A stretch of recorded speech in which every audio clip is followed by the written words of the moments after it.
Welcome! Welcome. Do you know, we were just discussing a minute ago when we were watching some old episodes of the Doctor Who Time and Space, we discovered that we always begin with the welcome! Welcome. Not that, but you say welcome. I used to go, welcome. Yeah, Like after that, I've gone, welcome! So, welcome To Doctor Who Time and Space. Space. Let me introduce myself first. Okay.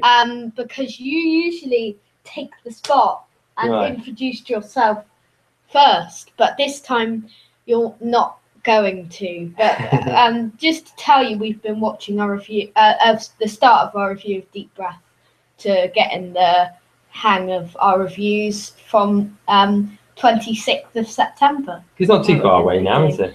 26th. Well, it's 2 months and 1 day until the brand new series begins. Yeah. So, but welcome! I'm Lewis Moon. Excuse me. I'm D. Cool. And we are in Doctor Who Time and Space. So, welcome to Doctor Who Time and Space. Yes. This week, welcome. what do we have on the show? We have. You can unplug that, John. Sorry. Yeah. Judge My Tenure on Philip Hinchcliffe and Robert Holmes.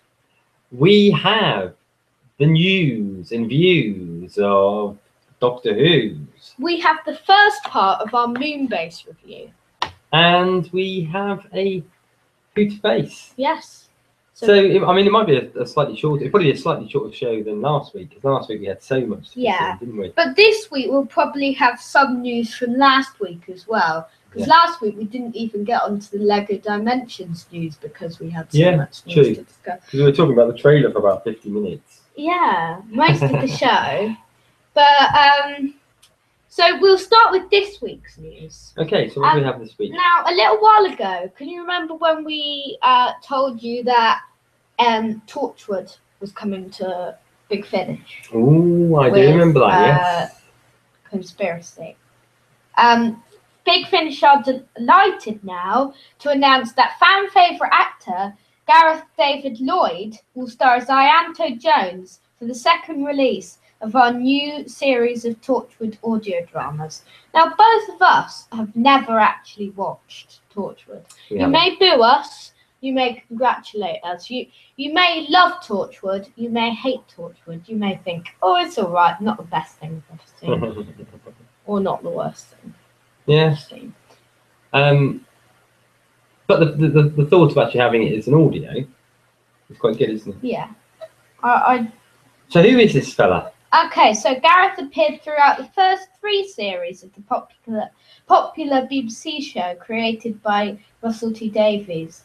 A mild-mannered administrator for the Torchwood team, Ianto helped defend Cardiff from the horrors of the Rift and aided the 10th Doctor in a battle against the Daleks in 2 episodes of Doctor Who. Ianto made his final TV appearance in the 2009 miniseries Children of Earth, but his popularity and legacy has stood the test of time, with the special commemorative memorial for the character erected in Cardiff Bay. Well, how could we not, says producer James Goss. Ianto is such a brilliant character, and if we kept people on the tenterhooks any longer, we'd be fools. Of course, he's in it, and as soon as possible. We recorded with him as literally as the first day after he finished the theatre tour. Did he want to put his feet up? No, he wanted to be Ianto. Gareth, what do you think of him? So I'm desperately trying to remember him from the Doctor Who episode. There he is. So Stolen Earth, Jenny's End. That's probably why, because I've not seen that one. That's probably why I didn't make it. The first part, which he's in. He's in it, is he? He's in the first part. So I don't remember him at all. Don't you? Was he important in it? Not really. He was with Gwen. You know when they were shooting the Daleks. Yeah. In Torchwood Base. I'm struggling to remember that episode at all. It's just after getting old. That's what Thingy dies. Oh, what's her name? The president. The Yeah, prime minister. I can remember that. I can remember when she dies. I feel sorry for her when she dies because she's such a great character. Yeah. And then you feel so sorry for her when the Daleks just exterminate her. Yeah. But I can remember her, but I don't remember this guy. Don't you? But I'm sure he's great. Apparently he kissed Captain Jack. Didn't Yeah, they were in love. he? Were they? Yeah, and you know how weird Captain Jack is. Yeah. Yeah. Okay, so Gareth will return in Torchwood Fort Worth, where the team's ongoing investigation into a worldwide conspiracy places Ianto in the first privately funded spaceflight, just as it's plunging out of the sky. His new release follows on from John Barrowman's return as Captain Jack in the opening installment, Torchwood: The Conspiracy. Now, I don't think Captain Jack is in this one. Maybe not. I mean, I guess if they're sort of running it as a sort of series in its own right, aren't they? So Yeah. I guess they Just would on audio. they'd be able to use. I guess they're not even limited to using those two characters, are they? They could actually just make up other characters that are unit based. I guess this is where your great Who knowledge would come in. Mm-hmm. Does that mean that they could also potentially use people like Martha? They could, yeah. She became a unit. She became a unit in the Sometime Stratagem, The Poison Sky. Was she unit or was she Torchwood? She's unit. She's unit. Well, I guess it'd be Torchwood. I think the third one will be Gwen. Yeah. I think she's called Gwen. Or she's played by someone called Gwen. Because, as I said, I've never watched Torchwood and I don't know much about Torchwood. It's for older people. But even you haven't watched it. I haven't, no. And yes. So, okay. Anything else to say on this piece? The new story will be released in October, allowing it for an unbroken run of stories from September. 4 more releases will follow at monthly intervals into 2016, so you can pre-order it from the Big Finish website. Excellent. I know we've said this quite a few times. We're going to have to get around to actually listening to some of these Big Finish things. Don't you think? Yeah. Although I guess they're not something you listen to together, are they? Really, you're probably the sort of thing that you'd lie in the bath and listen to. I want to listen to the River Song one with the 8th Doctor because I don't know how when she dies with the 10th when the 10th Doctor's in it. Yeah. And time's going backwards for her. Yeah. And she's born in the 11th Doctor's period. Yeah. How is she there in the 8th Doctor's period? Yeah. How did she get there? I still think though the very fact that they're all going to be going to and from in time will mean that regardless of which way their life stories are going, they could still meet each other at different times, could they not? Yeah. It's not really any different than the Doctor meeting the second Doctor or something. Yeah. It's so clever, the story with River Song, how she's going backwards in time in the Doctor's timeline, and and the Doctor's going forward in River Song's timeline. It's either clever or just very, very complicated. Yeah, both. I don't understand it at times, but it makes it interesting. Sorry, RTD, but the show will be always dead for me without the original team, including Ianto. So the stories for me are postco. I prefer the show without the writing of RTD, no doubt. Since it's Torchwood, everyone's kept saying, so it's coming out early since it's Torchwood. I guess this marks an end to the Bring Back Ianto Jones campaign. Woohoo! And finally, this is good, but I only like Jack. Ianto and Gwen, yes, Gwen is a real character from the Torchwood team, so I hope the others are put to bed. Yeah. What people do you want to return in audio stories? Because there is an article on Doctor TV, 5 things I'm hoping to return. Okay, in audios. Yeah. So what would you want to return in the audio stories? I would like to see Patrick Troughton's 2 sons. Is it 2 sons he's got? Yeah. He certainly has got two. He might have others as well. One playing Second Doctor, and the other one playing Salamander. No Return. Yeah. How cool would that be, eh? I know. That'd be good. No, but Salamander, I think he's a good one-off character. Yeah, but I think you can get away with having those one-off characters in the audio. So I don't think you can necessarily bring them back for an episode on the TV. No. But there's a few one-off characters that have been in There are. audios.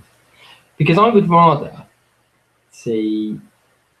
I think it's nice occasionally when you get a common foe, like the Sidemen or Daleks or something like that. They sometimes get boring. But they do get a bit boring. They get a bit overused, don't they? So why don't they have something like Axos or yeah, that's it. Yeah. something obscure like the Dominators? Even though I hate that episode.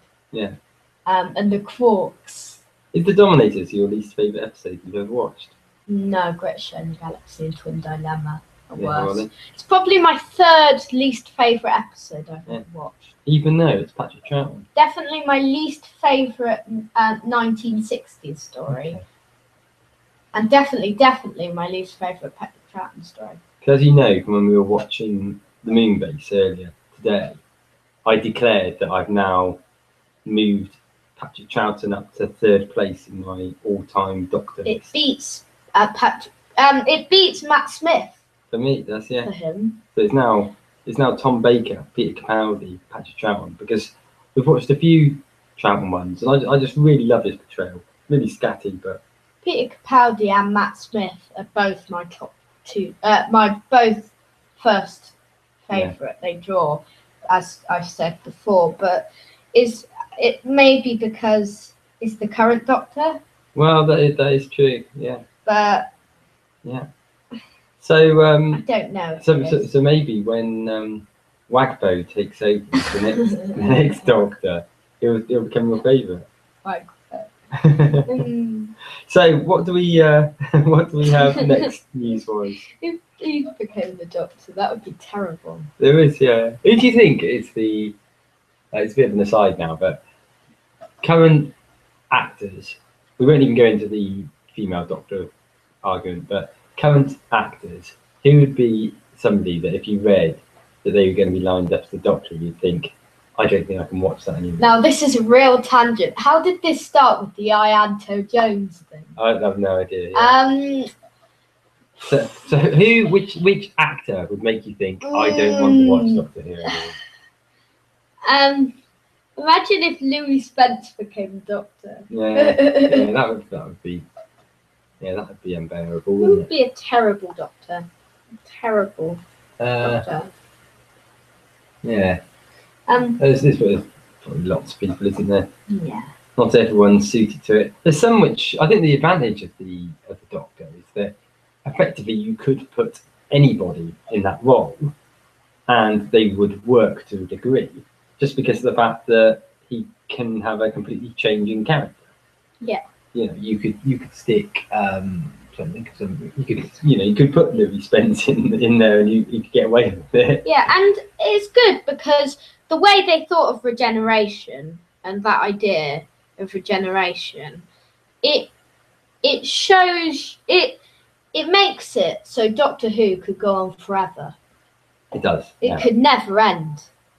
As long as people want it, it will always be there. If it's like the 1989 period, even though every episode in 1989 was surprisingly good, it's because of the 1987 and 1988, and that's including my least favourite story, Greatest Show in the Galaxy. Yeah, actually, I think if I was the BBC controller and somebody had passed me the Greatest Show in the Galaxy, I would have cancelled the series as well.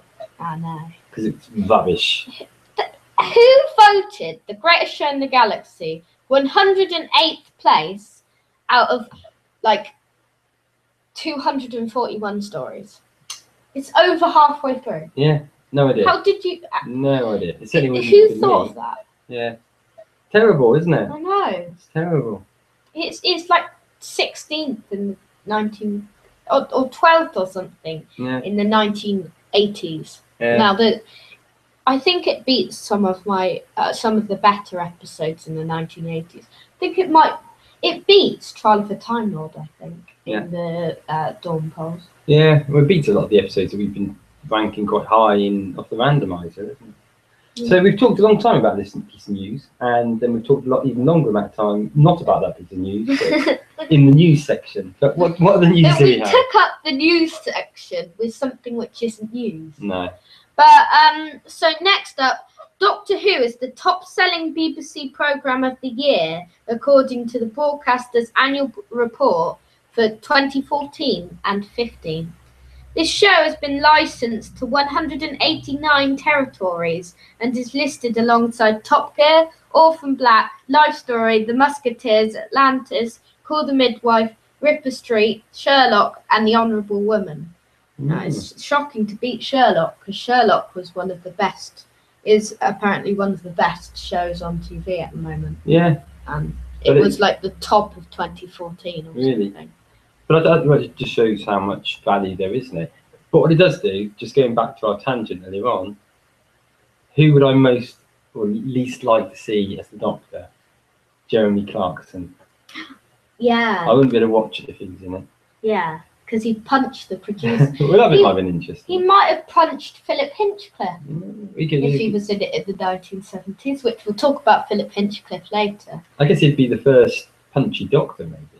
Yeah. You might have seen him sort of like take out a Sideman with a quick 1-2, maybe. Yeah. Or something. Couldn't punch a Dalek, though. Because of the not enough food. Take out a Dalek with a swift punch.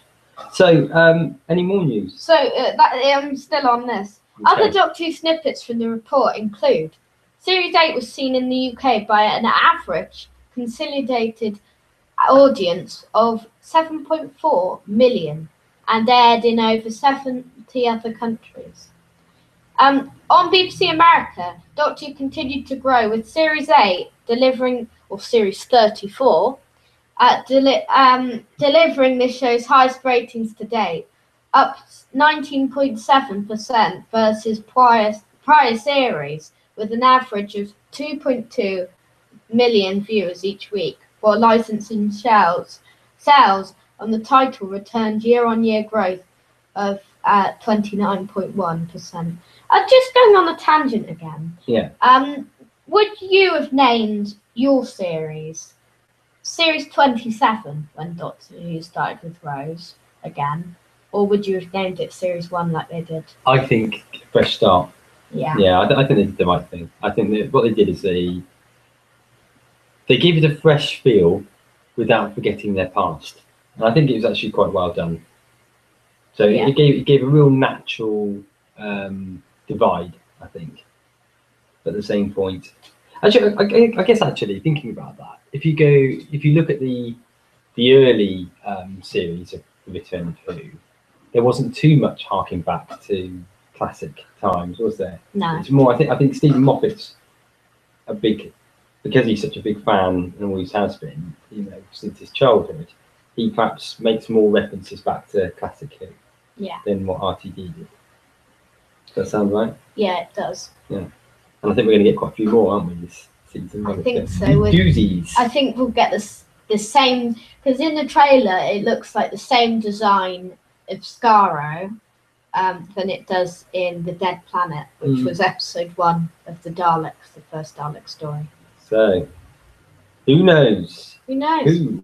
Who knows? So, Doctor Who The World Tour social media programme saw activity on Facebook, generating 130 million post impressions and more than 2 million video views across Facebook and YouTube.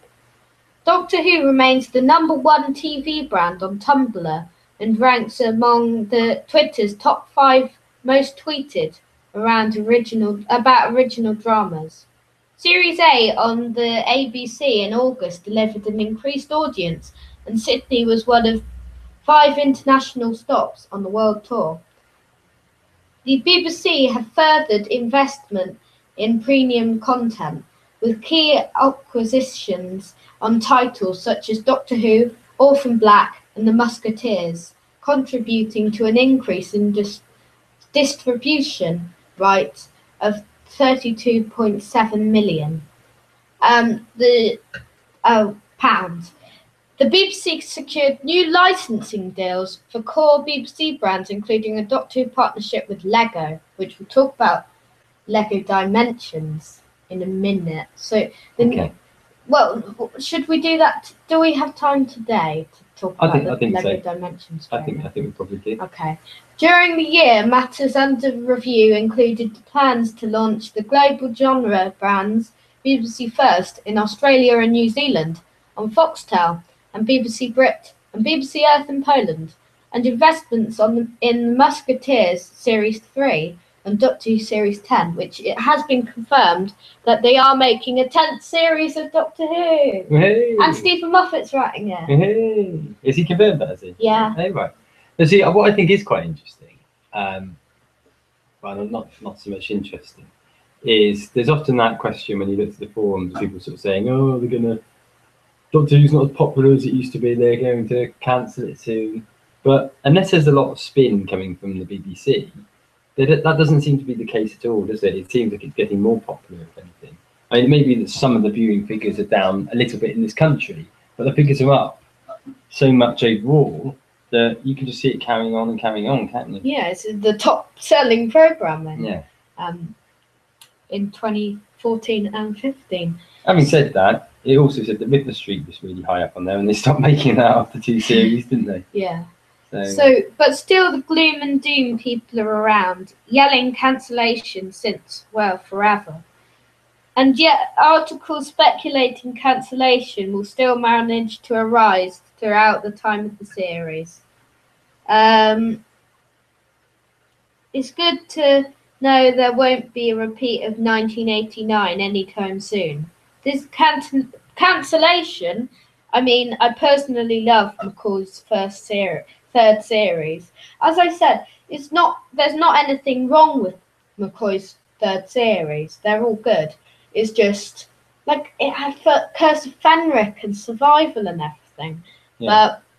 And I want to watch Ghostlight and Battlefield, but even Stephen Moffat said he liked the 1989 episodes. Yeah. I think the problem is, and that's the thing, you can't point the finger of blame at Sylvester McCoy, because actually Sylvester McCoy made a really good Doctor. Yeah. It was just the dross that he was actually given in the early days, because some of these stories are just embarrassing, aren't they? They are. And the effects are embarrassing. I know the effects have always been a little bit dodgy, but well, then dodgy is probably not the right word. A little bit budget. Yeah. Yes, but I don't know. It's just the thing that I still always get in my head when I think of Sylvester McCoy as the Doctor is that horrible trailer that we watched with Ken Don. It was. I hated that clip. It was like dragging your fingernails down a blackboard, sort of bad. That's like that. I think if I watched that one, I think that would be the new bottom episode. It may even be worse than Greatest Show in the Galaxy, Twin Dilemma, and the Dominators. Yeah. And those are 3 rubbish episodes. Yeah, certainly. It ain't good. I don't actually mind Fear Her. It's not my least favourite. It comes near the bottom. Of my 253 episodes. I mean, today has been a sort of an afternoon of asides, but here's another aside with the randomizer bit of the show, where we press that magic random button and a random episode comes up for us to watch. What's the episode that you are dreading most, other than Greatest Show in the Galaxy? Twin Dilemma. Is it? Because that's my second least favourite still. Yeah. And then, if you don't count that, the Dominators. Yeah. Then if you don't count that, Fear Her. But you see, it might even be though that some of them are better when you watch them again. I find it hard to believe. I've watched Twin Dilemma 2 times. I find it hard to believe that can be as bad as you say. But it's last in the Dawn polls. Yeah. It's the last story. But can it be that bad? It is. It's even worse than Fear Her. And the Dominators. Yeah. Is the Dominators quite low in the Dawn poll? That's like 230. Okay. But I do hate that story. So I shall stop rambling and assiding. So this is exciting news. BBC Worldwide are excited to announce that Michelle Gomez and Ingrid Oliver will be joining Peter Capaldi and Stephen Moffat at the official Doctor Who Festival, which will take place at Exile London on the 13th, 14th and 15th of November. The festival will offer fans an exclusive and interactive glimpse into how the inimitable world of Doctor Who is created. It's interesting how those four are there. Yeah. But Jenna Coleman isn't there. Maybe she's got other commitments. Maybe. I've heard she's in something else soon. That's probably what it is. She's probably busy filming. Either that, or maybe this will be her last series. And maybe she'll have left by the time that's up. But as I said, Series 9 ends on 5th of December. So... Okay, let's get the predictions going now. The tangents and predictions. The tangents and predictions. Yeah. Do you think this will be Jenna Coleman's last series? I think it would be a perfect ending, this series. I think last time this was a perfect ending. I know. I mean, it would be a good time to end the period. I mean, Series 8 ending was great. I think she shouldn't have come back after that. Do you? I mean, how many? However much I like her. How many series would she have to do to overtake Jamie? Who was it? We said was the longest one. Jamie. It was Jamie, was it? Who would she? How many would she have to do? How many episodes or series? Do you mean series? Jamie did 3 series, actually, series. but he did a lot more episodes. Yeah. I'm just trying to sort of think. If you think of actual stories, like 25 stories. You did about 25 stories. Okay, so how many would Jenna Coleman have done stories-wise?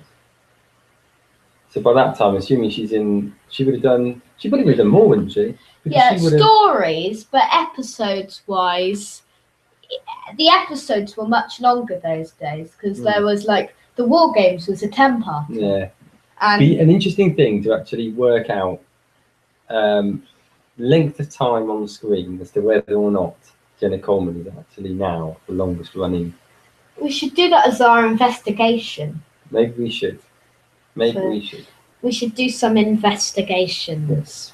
Okay.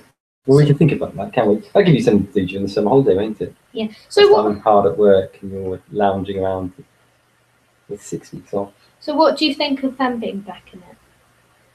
Them being back in what? At the festival. Are we still on the festival? Yeah. Yeah. Yeah, I think that's really good. It's really, really good. Okay. And people like Ingrid, don't they? Yeah. So someone says, "Ooh, I hope they come to Australia too." Very pleased. I have tickets booked.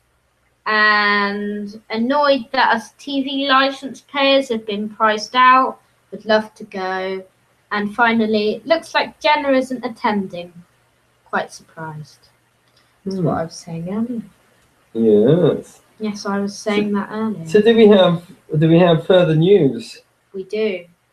It's just a matter of finding that rather than news. But the other week, just on the day of the Series 9 trailer, July the 9th, 2015, the Lego Dimensions trailer came out. You can watch the trailer and the trailer breakdown of the Lego Dimensions trailer in the show notes. Go to misslewismoonadventures.weebly.com. So I'm guessing that this is because both were released at Comic-Con, yeah? Yeah.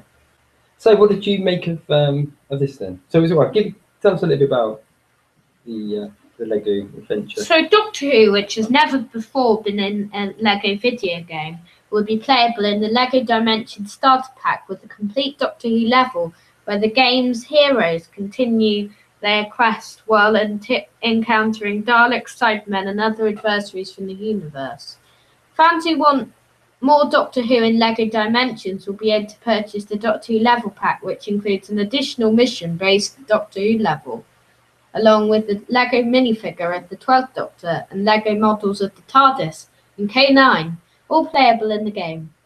When the 12th Doctor is defeated in the level, he returns as the first Doctor and then regenerates back up to the 12th Doctor again. The interior of the TARDIS will reflect the corresponding Doctor the player embodies or can be manually selected. So, just going on to that, I played the Doctor Who 50th anniversary Google Doodles earlier. And it was exactly like that when you regenerated each time someone killed you. Yeah, that's a brilliant idea, isn't it? I know. Yeah, it's such a simple and effective idea that I probably wouldn't have ever thought about doing that. Yeah. But it's brilliant. I love that. Really love that. So there's even a jukebox inside where players can choose among different versions of the Doctor Who theme music. The TARDIS and K9 models can each be physically built and then rebuilt twice to do entirely different things in a digital game for massive variety. There will also be a Doctor Who fun pack, which includes a playable Cyberman minifigure and Dalek model, which can be physically built and then rebuilt twice for a total of 3 different objects. I'm sure as well I don't think it mentioned it in that article, but I'm sure I heard that not only do the Doctors regenerate, but also if you go into the TARDIS, it looks like the TARDIS from that period of the Doctor. Yeah. Is that right? Yeah. Well, that's fantastic, isn't it? That's sort of geek paradise, that is.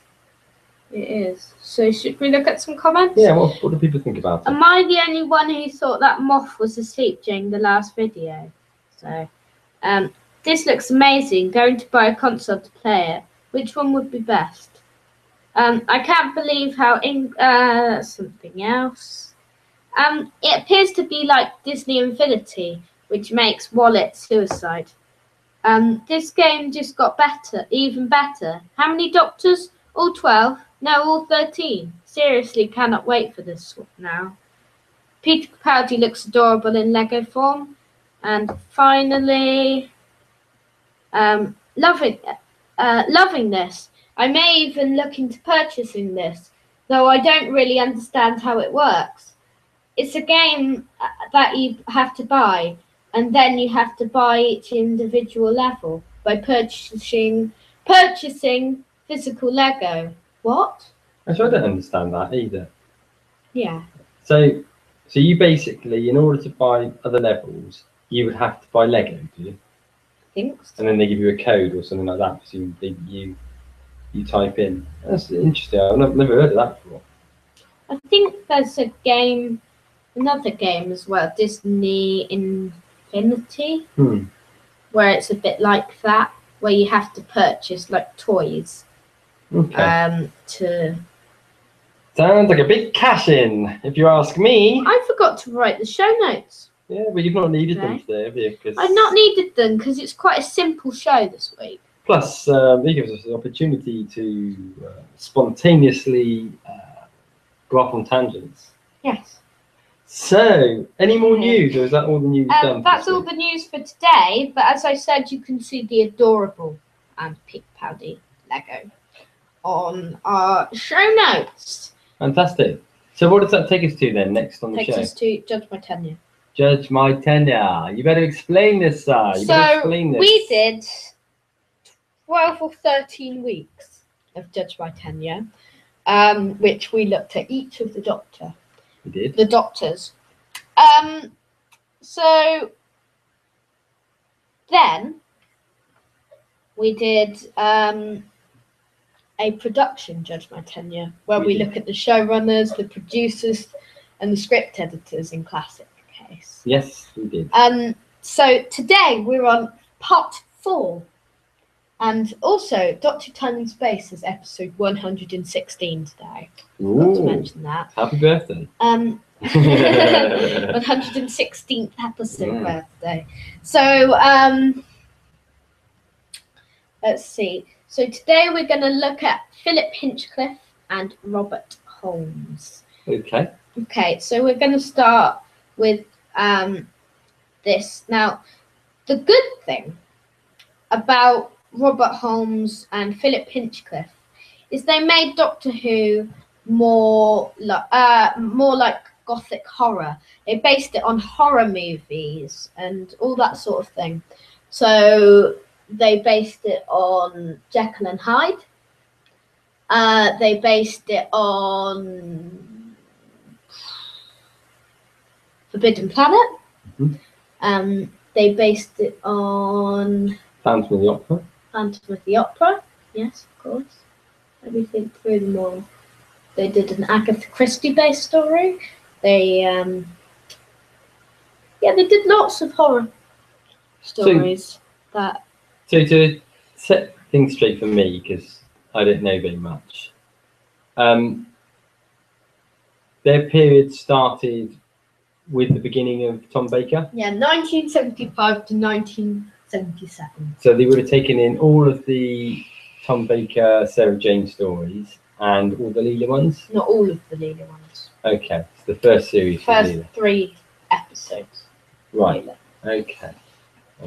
Up to Talons of Weng-Chiang. So Talons was the last one they did?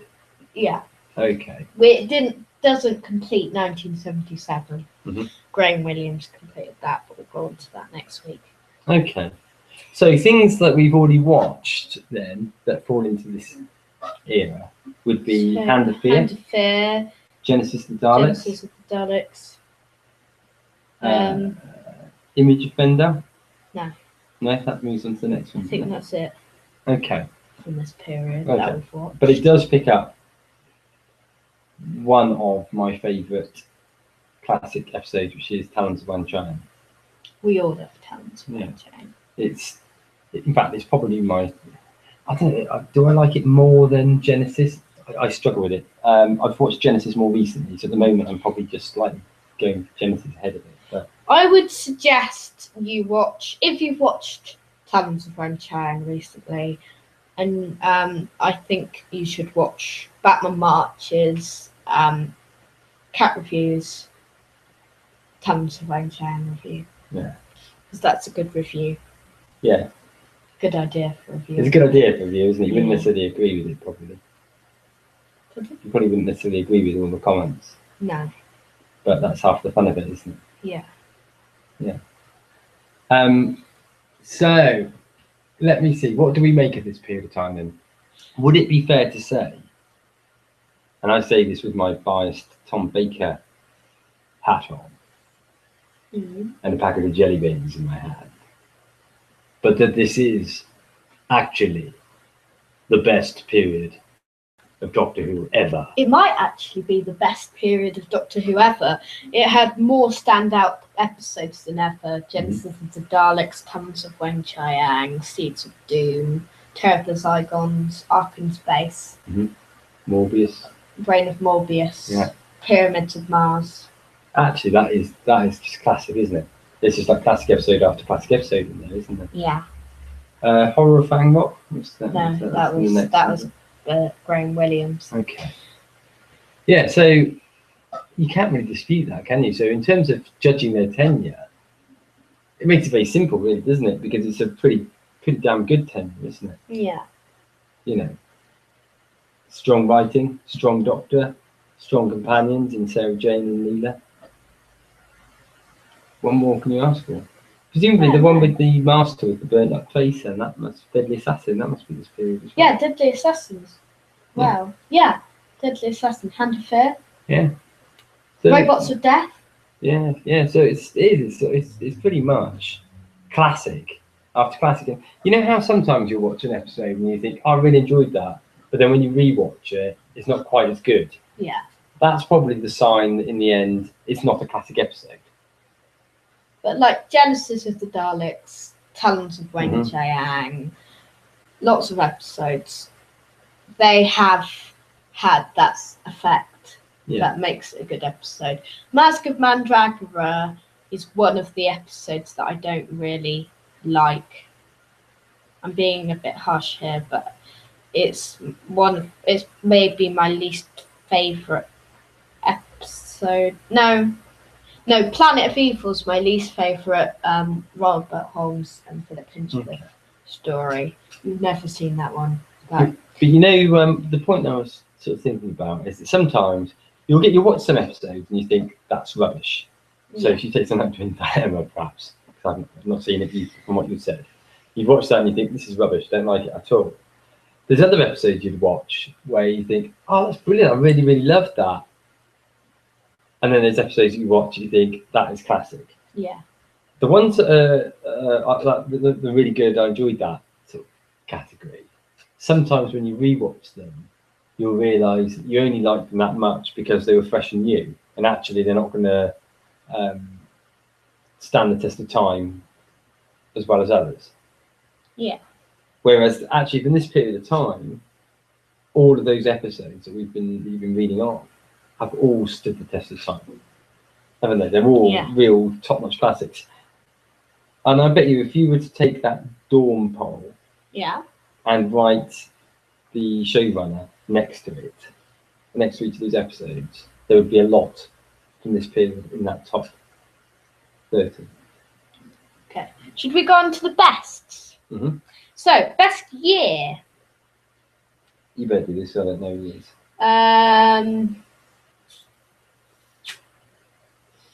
1975, probably. Okay. It's had Robot, Mm-hmm. Ark in Space, Yeah. Sontarad Experiment, Genesis of the Daleks, and it had other episodes like Terror of the Cyclones, I think, was from this period. Okay. It's one I'm missing out. Revenge of the Cybermen. Robot, wasn't that? Yeah. So actually, this is the first year of Tom Baker, yeah? Yeah, I do think there are no weak episodes from 1975. Okay. Can I ask you Only something? Planet of Evil's in 19... I don't know if... I think Planet of Evil's in 1975. Can I ask you something? Which is sort of linked to this and sort of in a side. No, it might be 1977, actually, my favourite year. Yeah. A lot of people, like myself, would say Tom Baker was the best Doctor of all time. Yeah. But did each of his series get slightly worse? Kind of, yeah. Yeah. Yeah. His first series was probably his best. And probably the strongest series ever. Yeah. And then series 18. The Leisure Hive. Mm-hmm. Yeah. Leisure Hive's right, isn't it? It's alright. Who's the companion in the Leisure Hive again? Is that Romana? Watched it. Yeah, Romana. I'm getting confused between the Leisure Hive and Invisible Enemy because I quite like Invisible Enemy. Leisure Hive is alright. Leisure Hive's alright. But it's not classic. It's a story. So, what other questions do we normally ask ourselves? We ask best writer. Now, Robert Holmes. Indeed. Who else were the other writers? Terry Nation. See, Terry Nation. As well. Genesis of the Daleks. And you can't knock that. But Robert Holmes, let's see. What episodes did Robert Holmes write in this era?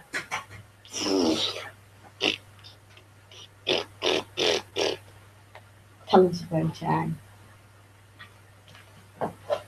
Yeah, she wrote that. Pyramids of Mars. Did he actually write Talons of Wang-Chang? Yeah, I think those. And he kind of co-wrote Brain of Morbius. Okay. Classic then. Yeah. Classic. So anything else in Judge My Tenure? Best episode. Talons of Wang-Chang or Genesis of the Daleks? Genesis. Yeah. Oh no! Oh. It's a tough one. When we watch Talons again on the randomizer, we can decide. But I'd love to see that come up again on the randomizer, actually, wouldn't you? Yeah. Yeah. And yeah. Yeah. So I was Okay. going to pass over to you again. best achievement. What do we mean by this? I like best thing they did Best to thing Doctor they Who. did? Creating Davros, maybe. I think to have a more gothic horror element to Mhm. Doctor Who. What I didn't realise actually until we were watching the Batman March video. We enjoyed that, didn't we? I hadn't realised that Hinchcliffe had actually effectively been sacked because his episodes were too scary. Which was really interesting because it's if you look back on it and you think, well, that means we're sacking the person that's made probably the strongest series of Doctor Who ever. Isn't Justin? It's Robert Holmes as well. Yeah, but you know I'm coming from that. Yeah, I do know. I'm just writing the show notes while I'm doing this. So. But you know that makes it that's quite odd, isn't it, in many ways? And you could imagine the same sort of thing with Stephen Moffat. You know, people sort of saying, you know, there's quite a few people sort of said, "Oh, these episodes are too scary now. Let's get rid of them." But actually, that's what we want with our Doctor Who. We want it to be a little bit scary. We want it to be a bit edgy. We want it to make you think. We want to make it, you know, we want it so that it gives the sofa another purpose other than just sitting on it. Yeah. You want to be able to hide behind it as well. Yeah. That's the whole purpose of a sofa. And to sit on it. And to sit on it, yeah. Yeah, that's the second main thing. So what else are we thinking about then in terms of this tenure? Is that any other questions? I think that's it. What would you rate it out of 10? I think you've got to give it a 10, haven't you? If there's any such thing as a 10, because some people would argue that you should never award a 10. A 10-year, literally. A 10-year, yeah. I'd give it a 10-year. Yeah, it's a 10. It looks like a short show note, doesn't it? It does look like a short show note. Okay, so what's next on your short show note? It's really hard to say. It's in order actually. Okay, so we review the moon base now. The first part of the moon base. We won't give it scores or anything. That's next week. So the moon base, what came up on the randomizer, our randomizing spreadsheet of every Who episode, which meant we had 2 Patrick Troughton ones in a row. So what does it say about the moon base? What's the CDK say? It's starring Patrick Troughton and by Kit Pedler. In 2070, Earth's weather is controlled with ease from the moon. When the TARDIS arrives at the moon base, the Doctor, along with his friends Polly, Ben and Jamie, are accused of starting a plague that is killing off the base's crew. It's not long, however, before the time travellers discover the true cause of the deaths. Powerful, unstoppable race that the Doctor has met before, the Cybermen. It does take a long time. You find it in episode 2. Yeah, you saw you see a shadow of a Cyberman head, don't you? Oh yeah. In the episode 1, and actually the Cyberman came in right at the end of episode 1, didn't they? Yeah, but it was only like a tiny bit. Yeah. You saw the hand actually electrocute. Yeah. The person. So I won't tell you who. So we're not going to talk in great detail about it this week on the basis of the fact that we're going to talk about it probably in more detail next week when we've watched the other. Because we're a bit behind schedule this week because you've been away all week, haven't you? I have, yeah. So normally we would watch, with a 4-parter, we'd usually watch sort of 1 episode midweek. Yeah. Which we've not had the opportunity to do this time. So that means that we're doing it over 2 weeks. So what do you make of what you've seen so far? I think it's a great episode. Second time we've watched it. Yeah.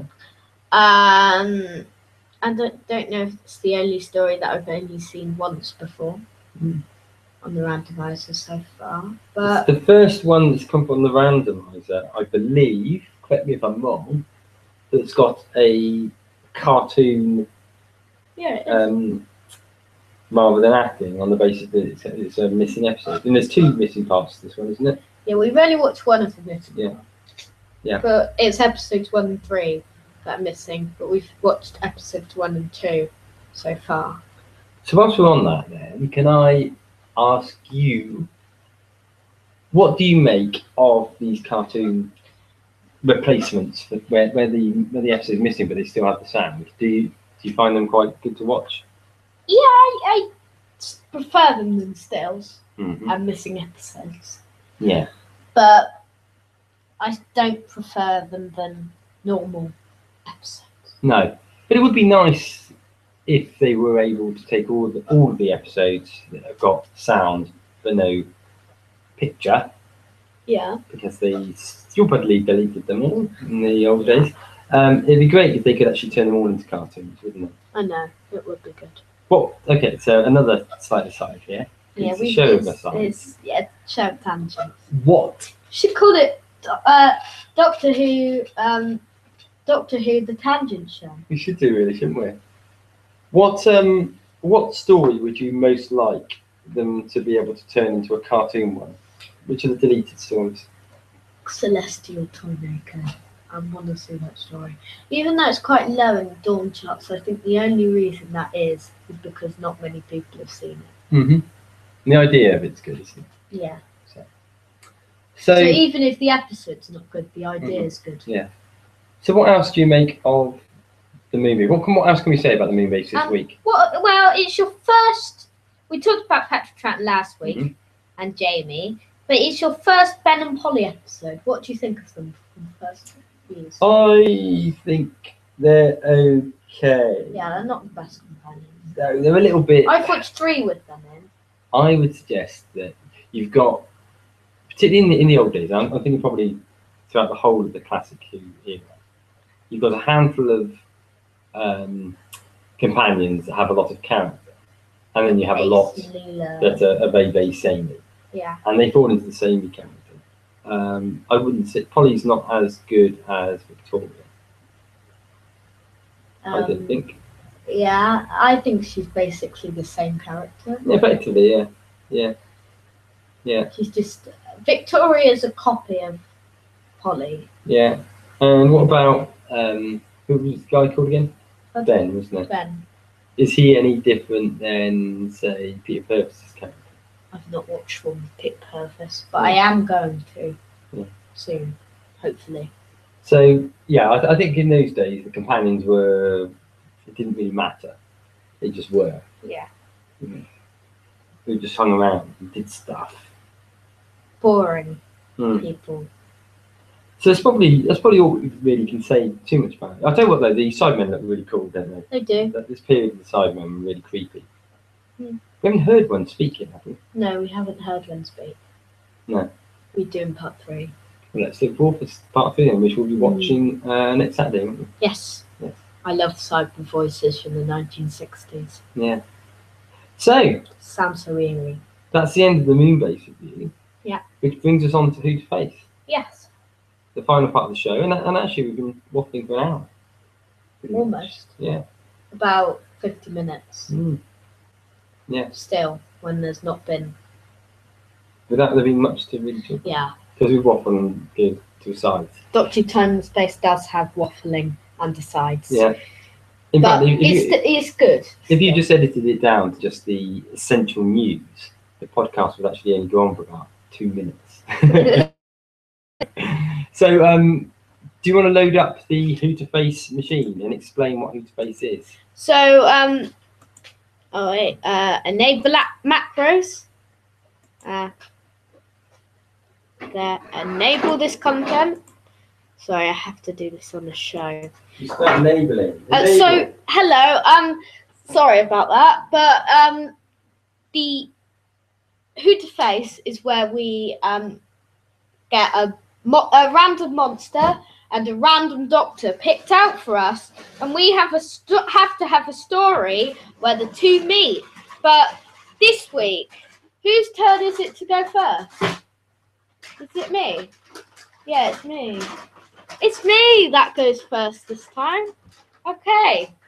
So, whenever you're ready to click the randomizer. Click it away. Click it away. Okay. So, today's randomizer. Okay, a chronivore and the 10th Doctor.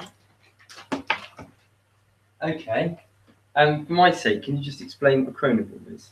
A time eater from the Time Monster. What it does is it basically eats time. Hence the name. Yeah, that's what it does. So it's a really time monster. Should I start? Yep. Okay, so my story is gonna be called Down to Earth.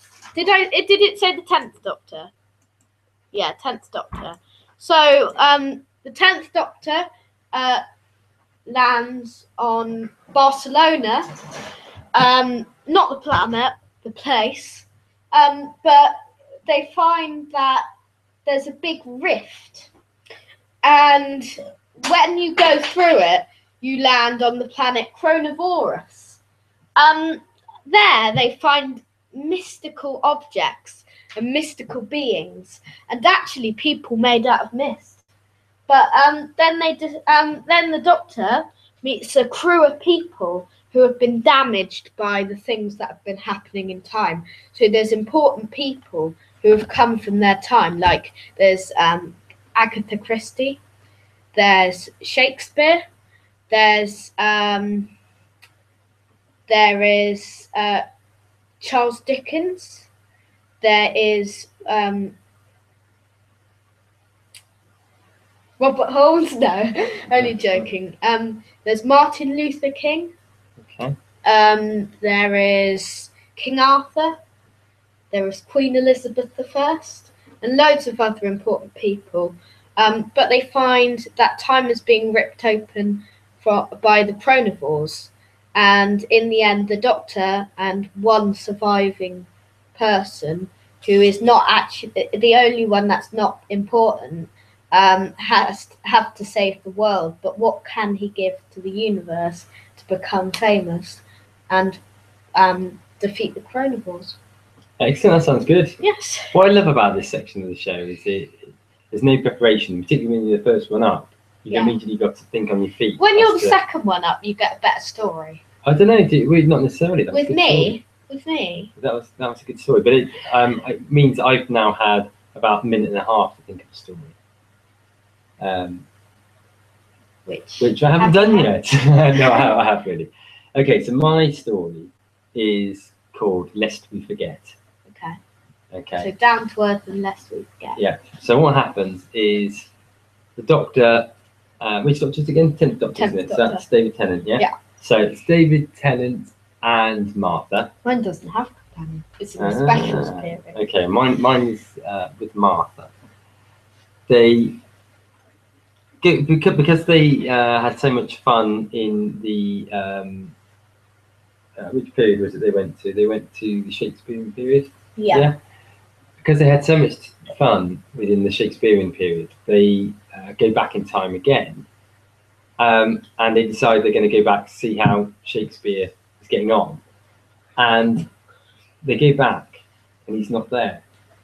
Okay. And then they actually discover that really significant characters throughout the whole of time have disappeared.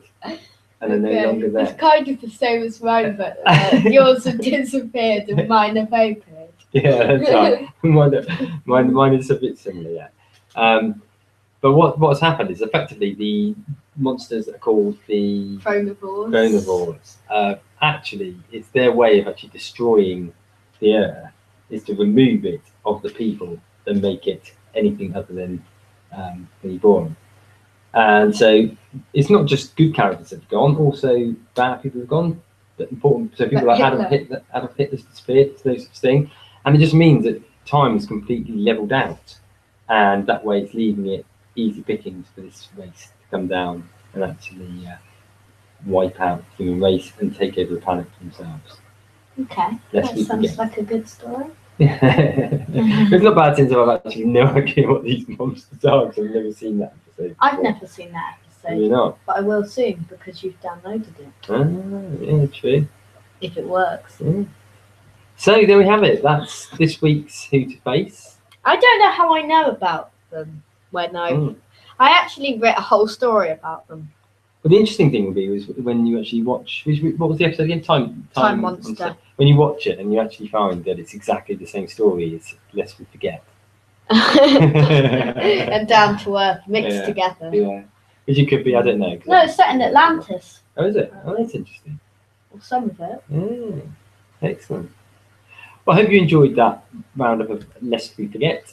And I hope you enjoyed the show. Yeah, what's the program called? Who to Face. Who to Face. And I hope you enjoyed Doctor Who Time and Space. Oh, yeah, indeed. As an aside, if you didn't enjoy it, we're very sorry. Yeah. We apologise. But we will soon be starting a side podcast where we just talk about random things for an hour. Yeah. Are we still going to do Doctor Time and Space? I think we can. Yeah. Actually, that was a joke. We're not really doing this. No, we're not. But we will see you next week for more Doctor Who Time and Space. If we ever get to do like a podcast in the middle of a week, like a special episode, we should do an aside episode. Yeah. So what have we got on next week's show? So next week we have some Judge by Tenure on the Graham Williams period. We'll be talking about our thoughts on the Whole of the Moon base episode. We will be looking at some news. We will. We will be pressing the randomizer button. Yay! Oh yeah. And we'll be having quiz or questions. So join us for the 117th show of Doctor Who Time and Space next week. Goodbye. We'll be here at normal time today. Sorry, we were here at 5 o'clock. It's a bit later today. But, well, we just needed to do that. So we'll try and be back normal time next week. If we aren't, wait up. And if you can't wait to catch any more Who stuff, have a look at Lewis's website. Yes. Which is mercilessmoonadventures.weebly.com. Until next week. Goodbye. Thank you for watching. Goodbye.